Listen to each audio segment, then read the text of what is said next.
बहुत बहुत स्वागत है आपका हमारी विशेष कवरेज में। इस वक्त हम लोग द्रास वैली में मौजूद हैं। आज कारगिल विजय दिवस मनाया जा रहा है, 25वां कारगिल विजय दिवस है। रजत जयंती समारोह यहाँ द्रास में कारगिल वार मेमोरियल पे होने वाला है और कुछ ही मिनटों के बाद प्रधानमंत्री नरेंद्र मोदी खुद उसमें शिरकत करने आ रहे हैं। खास इवेंट है, खास मौका है और तमाम हिंदुस्तानियों के लिए आज फख्र का दिन है, गौरव का दिन है।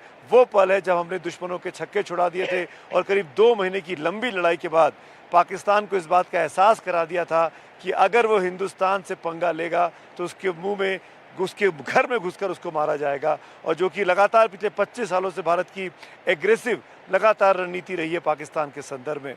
25 साल हो चुके, 25 साल का वक्फा बहुत बड़ा होता है। मैं जहाँ खड़ा हूँ कुछ चीज़ें आपको दिखाना चाहता हूँ। मेरे सहयोगी जेवियर साहब मेरे साथ हैं, उनसे बोलूँगा कैमरे को पैन करिए, पहले मेरे बाईं ओर ले जाइए। ये देखिए सड़क बन गई है, हाईवे। ये 25 साल पहले ऐसा नहीं हुआ करता था। अब विकास के नाम पर आपको यहाँ से लेह से लेके करगिल द्रास तक और द्रास से लेके श्रीनगर तक बड़ा शानदार हाईवे बना हुआ है, बड़ी अच्छी सड़क बनी हुई है और आवाजाही में कोई दिक्कत नहीं है। यही सड़क, यही हाईवे उस वक्त 25 साल पहले निशाने पर था घुसपैठियों के और पाकिस्तानी आर्मी के। कोशिश ये थी कि लद्दाख को श्रीनगर से तोड़ दिया जाए और भारत को ये रसद पहुंचाने का जो काम है सेना के पास, उसको खलल डाला जाए। इसी पर कोशिश कर रहे थे। अगर अब और बाई तरफ जाएंगे, ऊपर का पैन किया है जेवियर साहब ने, उस तरफ इस पहाड़ी के पीछे की तरफ पाकिस्तान का इलाका, एलओसी का इलाका है।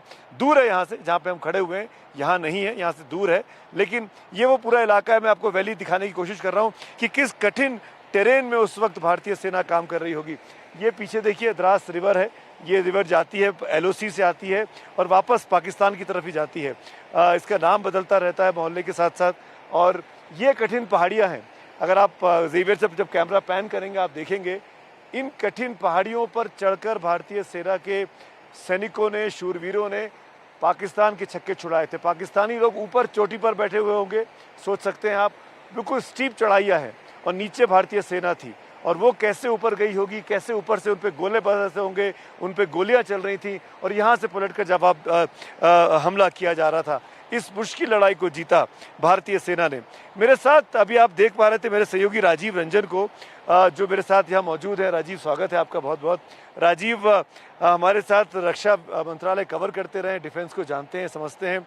अभी आपका हम लोगों ने इंटरव्यू सुना। राजीव, आप ब्रिगेडियर खुशहाल ठाकुर और सिन्हा साहब से बात कर रहे थे, एयर कमांडर सिन्हा से, जो उस वॉर के रियल हीरोज़ थे, जिनको कल यहाँ पर सम्मानित किया गया, जिनसे आज प्रधानमंत्री आज मिलने वाले भी हैं कुछ देर में जब वो यहाँ पहुँचेंगे। मेरा सवाल आपसे दरअसल ये है, हमने कल देखा, आप और हम साथ में थे, पूरे हमने द्रास वैली को देखा जब हमको भारतीय सेना ले गई वहाँ पर। हमने तमाम पीक्स देखे, तमाम हाइट्स देखी। एक पीक ऐसा दिख रहा था .5353, जो खुद सैनिक बोल रहे थे कि वो अभी दुश्मन वहाँ बैठा हुआ है, दुश्मन हमको वहाँ से यहाँ देख सकता है। हमने जब टाइगर हिल ले लिया, हमने जब बत्रा टॉप ले लिया, हमने जब 3 पिंपल ले वापस पा लिया, हमने जब टोलोलिंग पा लिया, तो वो .5353 को हम लोग क्यों नहीं ले पाए या क्यों छोड़ दिया भारतीय सेना ने? क्या सोच थी उसके पीछे? देखिए, सोच क्या थी, ऑन रिकॉर्ड इस पर कोई बोलने को तैयार नहीं है, लेकिन एक टीस वाली बात है और एक अफसोस वाली बात है। उस समय ये कहा गया था, जनरल मलिक से भी सवाल पूछा गया जो उसमें मौजूदा चीफ थे, 2 दिन पहले भी हमने ये सवाल पूछा कि सर क्या वजह थी कि आप लोग क्यों नहीं 535 लिए? अगर पूरी लाइन को आप समझिए, बत्रा टॉप है, उसके बाद टाइगर हिल है, टाइगर हिल के बाद आपको .535 आता है, उसके बाद गन हिल आता है, उसके बाद 3 पिंपल्स आता है और वही जो आगे बढ़ेंगे आपको तोलिंग के पहाड़ी आते हैं। एक पहाड़ी जो है वहाँ जो 5353 है, उस समय ये बताया गया था कि शुरू में कि 5353 में पाकिस्तानी जो है वहाँ पर नहीं आते हैं, कभी कभार भूले भट के आ जाते हैं, सैनिक वगैरह नहीं होते। लेकिन जैसे ही करगिल लड़ाई की शुरुआत हुई, उन्होंने अपना एक पूरा जो बंकर नुमा बना लिया और वहाँ आरटी, वो आप पर निगरानी नहीं कर रहे हैं बल्कि तोप वहाँ रखे हुए हैं। जैसे आपके मूवमेंट है वो फायर करेंगे। उसके पीछे तर्क ये दिया गया कि अगर हमें 5353 कब्जा करना पड़ता तो हमें पीछे से जाना पड़ता, यानी एलओसी क्रॉस करना पड़ता, लाइन ऑफ कंट्रोल क्रॉस करना पड़ता। भाई सेना करना नहीं चाह रही होगी। बिल्कुल सेना नहीं करना चाह रही थी, लेकिन हम जैसे लोग जो हैं, हालांकि हम लोग लड़ाई नहीं लड़े हैं, केवल कवर कर रहे हैं सारी चीज़ों को। और सेना के कई जानकार ये बताते हैं कि उनके अंदर एक आज भी टीस है कि जब सब कुछ हो रहा था, पाकिस्तान जो है हमारे 8 से 9 किलोमीटर एरिया में या कई जगहों पर उससे भी आगे बढ़ाया था, तो हम क्यों नहीं थोड़ा सा पीछे बढ़ गए और हमने 5350 कब्जा कर लिया। एक तर्क यह भी दिया था कि 5353 पहले पाकिस्तान के पास था और 72 में इसका निर्धारण हुआ, लेकिन अगर हम कोशिश करते और चाहते हैं जूनियर लेवल पर। हाँ, राजीव, हाँ, सवाल यही है कि जी। 5353 से दुश्मन हमको देख पा रहा है, जी। लेकिन हम भी तो उसको देख पा रहे हैं। जिस दिन हम चाहेंगे अपने गोलाबारी करके अपनी तोपों से उसका सर्वनाश कर सकते हैं, नहीं क्या? बिल्कुल कर सकते हैं, हम सर्वनाश कर सकते हैं और उसको हम दोनों बत्रा टॉप और टाइगर हिल्स की बात करें, हम निगरानी रख रहे हैं और उसको ज़्यादा मूवमेंट नहीं करने देंगे। लेकिन एक हम जो एक कहते हैं ना कि एक टीस जिसको कहते हैं, जो आप एक जख्म बना हुआ है, हम उस जख्म को रखें क्यों ना, उस जख्म को खत्म क्यों ना कर दे। जो हमारी जो पॉलिसी होती है, जो एग्रेसिव पॉलिसी की बात करते हैं, अमेरिका की हम बात करते हैं, इजराइल की बात करते हैं, तो उनसे जो एग्रेसिव पॉलिसीज की बात करते हैं, तो हमने यहाँ पर उसे क्यों नहीं इम्प्लीमेंट करने की जरूरत है। मेरे ख्याल से भारतीय विदेश नीति का इसमें बहुत बड़ा रोल है। जी। आप 71 का वॉर याद करिए, जब हम बांग्लादेश में लड़ रहे थे, बांग्लादेश मुक्ति वाहिनी के साथ उनको आज़ादी दिलाने के लिए, तब भी लड़ाई में पश्चिम में काफ़ी ज़्यादा मूवमेंट था।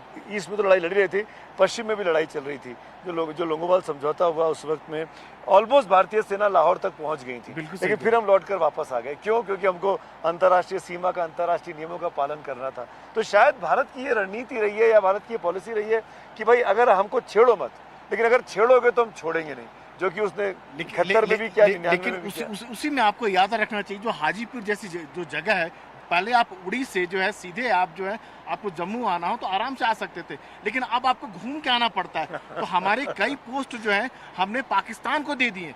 तो कहीं न कहीं जो रणनीति उस समय क्या समझती वो जानकारी नहीं है, लेकिन लगता है कि कुछ अगर होता, अगर हम इतना अपर हैंड थे, उनके 90,000 से ज़्यादा सैनिक पाकिस्तान के जो हमारे कब्जे में थे, दुनिया का कोई भी देश इतना सैनिक को कब्जे में नहीं रखा हुआ था। तो हम चाहते तो अपने हिसाब से जो है समझौता कर सकते थे। ये अप्रोच है, दोनों ही व्यू पॉइंट सही हैं। राजीव जो बोल रहे हैं, जो इस तरह की सोच रखने वाले लोग हैं, राजीव भी दिखा रहे हैं फौज के बहुत से लोग ऐसा चाहते थे कि 5353 पर कब्जा कर लेना चाहिए था। और ये अप्रोच भी है कि भाई हम तो शांति प्रिय लोग हैं, शांति में रहना चाहते हैं और शांति से जियो और जीने दो के सिद्धांत को मानते हैं। लेकिन खैर जो भी है, वक्त एक छोटे से ब्रेक का यहाँ हो रहा है, लेकिन ब्रेक के बाद लौटेंगे तो बता दें आज बहुत बड़ा दिन है, हर भारतीयों के लिए फख्र का दिन है। और वो इसलिए कि 25 साल पहले जो एक शानदार जीत भारतीय सेना ने, हालांकि हमारे करीब 543 सैनिक शहीद हुए भारतीय सेना की तरफ से, उसकी शहादत के बाद जो एक शानदार जीत मिली, पाकिस्तान को जो मुक्की खानी पड़ी, वो उसका सेलिब्रेशन का दिन है आज बहुत बड़ा फंक्शन द्रास में हो रहा है, वो भी हम आपको लाइव दिखाएंगे। प्राइम मिनिस्टर को आने में अभी कुछ वक्त बाकी है, करीब एक घंटे के आसपास। अब से करीब आधे पौन घंटे के बाद प्रधानमंत्री नरेंद्र मोदी को यहाँ पहुँच जाना है और एक बड़ा कार्यक्रम कारगिल वॉर मेमोरियल पर यहाँ द्रास में होने वाला है। तमाम शहीदों को तो श्रद्धांजलि देंगे ही, तमाम हीरोज़ को तो वो वेलकम करेंगे ही। राजीव मेरे साथ मौजूद हैं। इसके अलावा प्रधानमंत्री एक और यहाँ पर आधारशिला रखने वाले हैं। शिनकुनला टनल है, उसकी आधारशिला प्रधानमंत्री यहीं वॉर मेमोरियल से रखने वाले हैं। वर्चुअली आप कह सकते हैं कि उसकी आधारशिला रखी जा रही है। टनल बन रही है, ये लेह से लेके द्रास के बीच में करीब 4.5 किलोमीटर लंबी ये टनल होने वाली है, रोड होने वाली है और खासकर ऑल वेदर टनल होगी ये। मुश्किल जब मौसम होता है, जब रास्ते बंद हो जाते हैं इस इलाके में, जब बर्फ़ पड़ती है, तो यहाँ बहुत बर्फ़ पड़ती है, उस वक्त आवाजाही में दिक्कत ना हो, उस प्रॉब्लम को ये शिनकुनला टनल दूर करेगी। उसका भी प्रधानमंत्री आधारशिला रखेंगे और उनका भाषण भी होने वाला है। तमाम जो असली रियल लाइफ हीरोज़ है, जिनको हम असली हीरो कहते हैं, हिंदुस्तान की जो असली फ़ौजी हैं, उनके बीच में वो रहने वाले हैं। राजीव, कल हम लोग लिमोचन पोस्ट पे गए थे, जहाँ से हमको भारतीय सेना लेकर गई। बहुत ही भावुक पल था वो, हम सब के लिए भी, क्योंकि हम लोगों ने वॉर वहाँ बैठ के देखा। यहाँ पर उनकी फैमिलीज़ मौजूद थी, वो हीरोज़ मौजूद थे जिन्होंने सब कुछ दे दिया, आज रिटायर हो गए, आज 60, 65, 70 साल के। इनफैक्ट एक और अद्भुत अजूबा है, जनरल वीपी मलिक जो उस वक्त भारतीय सेना की अगुवाई कर रहे थे, उनके सुपुत्र मेजर जनरल सचिन मलिक जो हैं, वो 8 माउंटेन डिव, जो यहाँ की मेन वो फौज की टुकड़ी है, उसकी अगुवा है आज की तारीख में। उस 8 माउंटेन डिव को एक ज़माने में जनरल मलिक भी लीड कर चुके हैं। तो पिता पुत्र की जोड़ी यहाँ मौजूद थी। परमवीर चक्र जो 4 मिले, उनमें से चारों जो 2 पॉस्टमस थे, उनके भी परिवार परिजन थे जो लाइव थे, उनसे आपने बात भी की, योगेंद्र यादव और संजय जी से। मैं ये पूछना चाह रहा हूँ, इतने पुरस्कार मिले, करीब 543 लोगों की शहादत हुई, उस लड़ाई के बाद कारगिल रिव्यू कमेटी बनी एक, उसने बहुत सी रिकमेंडेशंस दी, बहुत से सुझाव दिए। क्या वो रिकमेंडेशंस लागू हुई हैं? और उनके लागू होने के बाद क्या अंतर आया है हमारे अप्रोच में मिलिट्री एंड इंटेलिजेंस को लेकर, मिलिट्री डिप्लॉयमेंट को लेकर? देखिए, बहुत ज़्यादा जो अप्रोच में कह सकते हैं नज़रिया में बदलाव हुआ है, जो बहुत पहले हो जाना चाहिए था। अगर 21 साल बाद करगिल रिव्यू कमेटी के बाद जो है सीडीएस बनता है, चीफ ऑफ डिफेंस बनते हैं, जनरल रावत, जो विपिन रावत को बनाया गया था, जो अब हमारे बीच नहीं है, उनको बनाया गया था, और अभी जो है जनरल अनिल चौहान है। सीडीएस बनने का मतलब ये होता है कि जो तीनों सेनाएं हैं, थल सेना की, नौसेना की और वायुसेना की बात करें, उनके बीच में एक बेहतर तालमेल होता है। करगिल रिव्यू कमेटी ने यह भी कहा था कि अगर जंग के दौरान थल सेना और वायुसेना में बेहतर तालमेल होता तो शायद हमें जो नतीजे जो हैं और पहले हमें मिल जाते। उसके बाद खरीदारी की बात जहाँ तक आती है, अब वो खरीदारी बहुत तेज़ होने लगी है। जैसे बुलेट प्रूफ जैकेट लेना है, तो बुलेट प्रूफ जैकेट लेना है तो ऐसा नहीं हो सकता कि आर्मी अपना अलग ले, एक आर्मी के एक दूसरे लोग अलग से ले। एक जगह पूरे जो तीनों फोर्सेस की बात होती है, एक जगह कंबाइन कर लिया जाए। हमें इतने बुलेट प्रूफ की ज़रूरत है, या हमें हेलीकॉप्टर चाहिए। ऐसा नहीं कि हेलीकॉप्टर के लिए जो है आप कहीं और चले जाइए, दूसरा आदमी कहीं और चले जाए। एक ही तरह का एक सामंजस्य रखने की बात है।